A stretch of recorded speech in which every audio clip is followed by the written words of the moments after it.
Hi friends, అందరూ ఎలా ఉన్నారండి? Welcome to my channel. Friends, ఈరోజు నేను మీకు చూపించబోయే డిష్ ఏంటంటే ఆనపకాయ పులుసు అండి. ఫ్రెండ్స్, నేను ఇలా రౌండ్ కాయని తీసుకున్నాను. మీరు పొడుగ్గా ఉన్న కాయని తీసుకున్నా చాలా బాగుంటుందండి ఆనపకాయ పులుసు. ఫ్రెండ్స్, ఫస్ట్ నేను ఈ కాయని హాఫ్ వరకు పులుసు పెడతానండి. ఫస్ట్ మనం ఏం చేయాలంటే దీన్ని హాఫ్ కట్ చేసేసుకుందాం. ఫ్రెండ్స్, ఈ విధంగా హాఫ్ తీసుకున్నాను కదండి, దీన్ని మనం పైన పొట్టు అనేది ఈ విధంగా తీసేసుకోవాలి. ఫ్రెండ్స్, పొట్టు తీసుకున్నాకే ఆనపకాయని వాష్ చేసుకోవాలండి. ఈ విధంగా చూడండి ఫ్రెండ్స్, నేను పైన పొట్టు అంతా తీసేసి చూపిస్తానండి. ఫ్రెండ్స్ చూడండి, నేను పైన పొట్టు అంతా తీసేసి శుభ్రంగా వాష్ చేసేసి మీకు చూపిస్తున్నానండి. మనం ఇప్పుడు దీన్ని ముక్కల కింద కట్ చేసుకోవాలి. ఫ్రెండ్స్, ఆనపకాయ ముక్కలు పులుసు కాబట్టి కొంచెం మనం పెద్దగానే కట్ చేసుకోవాలండి. చూడండి ఫ్రెండ్స్, ఈ విధంగా కట్ చేసుకోవాలి. ముక్క అనేది ఈ విధంగా ఉండాలండి, పెద్ద సైజులోని. అప్పుడే పులుసు బాగుంటుందండి. మరి చిన్నగా కట్ చేసినా బాగోదు. ఇప్పుడు ఇదంతా కట్ చేసి మీకు చూపిస్తాను ఫ్రెండ్స్. ఫ్రెండ్స్, ఈ విధంగా ముక్కలన్నీ కట్ చేసేసుకొని పక్కన పెట్టేసుకోవాలండి. ఇప్పుడు కుక్కర్ గిన్నె తీసుకొని ముక్కలన్నీ కుక్కర్ గిన్నెలోకి వేసేసుకోవాలి.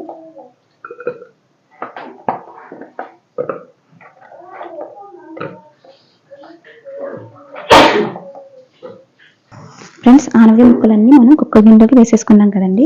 ఇప్పుడు దీంట్లోకి 3 పచ్చిమిర్చి అండి ఇలాగా పొడిగా కట్ చేసుకుని వేసుకోవాలి.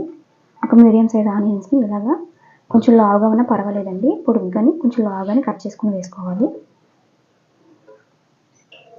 ఫ్రెండ్స్, అలాగే దీంట్లోకి 1 స్పూన్ దాకా కల్లుప్పు. ఫ్రెండ్స్, కొంచెం అండి కారం వేసుకుందాం. అలాగే 1 అర స్పూన్ దాకా పసుపు వేసుకోవాలి. వేసేసుకున్న తర్వాత ఫ్రెండ్స్, నేను ఒక టీ గ్లాస్ తోటి 1 టీ గ్లాసులు వాటర్ వేస్తున్నానండి. ఫ్రెండ్స్, ఈ విధంగా వాటర్ వేసేసాం కదండి. ఇప్పుడు మనం కుక్కర్ మూత పెట్టేసి విజిల్ కూడా పెట్టేసండి 3 లేదా 4 విజిల్స్ వచ్చే వరకు మనం ఉడికించుకోవాలండి. ఫ్రెండ్స్ చూడండి, నేను స్టవ్ ఆన్ చేసేసి కుక్కర్ స్టవ్ మీద పెట్టేశాను. నేను 4 విజిల్స్ వచ్చే వరకు ఉడికించుకొని ప్రెజర్ అంతా పోయిన తర్వాత మీకు చూపిస్తాను ఫ్రెండ్స్. తర్వాత చిన్న నిమ్మకాయ సైజ్ అంత చింతపండుని ఈ విధంగా కొంచెం వాటర్ వేసేసి నానబెట్టేసుకుని పక్కన పెట్టుకోవాలండి. ఫ్రెండ్స్, తర్వాత ప్రాసెస్ మీకు చెప్తానండి నేను.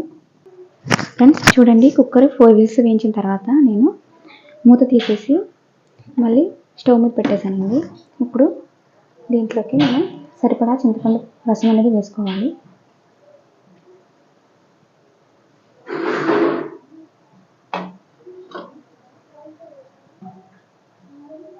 ఫ్రెండ్స్, చింతపండు రసం వేసుకున్నాక ఒకసారి బాగా కలుపుకోవాలండి.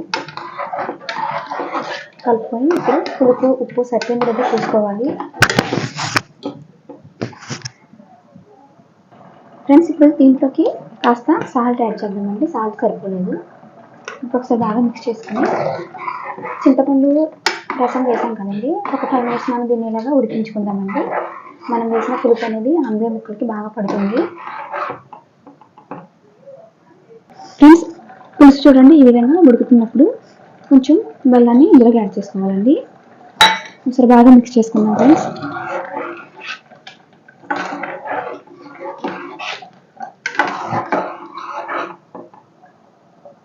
ఫ్రెండ్స్ చూడండి, పులుసు అనేది కంప్లీట్గా ఉడికిపోయిందండి.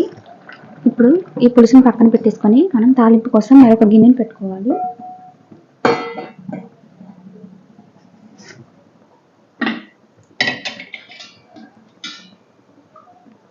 ఫ్రెండ్స్, తాలింపు కోసం 2 స్పూన్ల దాకా ఆయిల్ వేసుకోవాలి. ఫ్రెండ్స్, ఆయిల్ వేడైన తర్వాత 1 స్పూన్ మినపప్పు,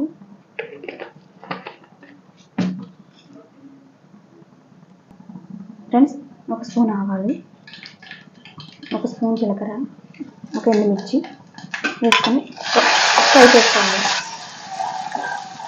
ఫ్రెండ్స్, ఇప్పుడు ఇందులోకి కరివేపాకు కూడా వేసేసుకోవాలి. వేసుకున్న తర్వాత ఫ్రెండ్స్, మనం పక్కన పెట్టుకున్న పులుసు అనేది ఇందులో వేసుకోవాలి.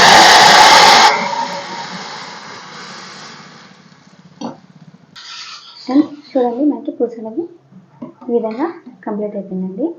ఫ్రెండ్స్ మనకి ఆనపకాయ పులుసు ముద్దపప్పులోకి కానీ కాంబినేషన్ చాలా బాగుంటుందండి. మీరు కూడా తప్పకుండా ట్రై చేయండి ఫ్రెండ్స్.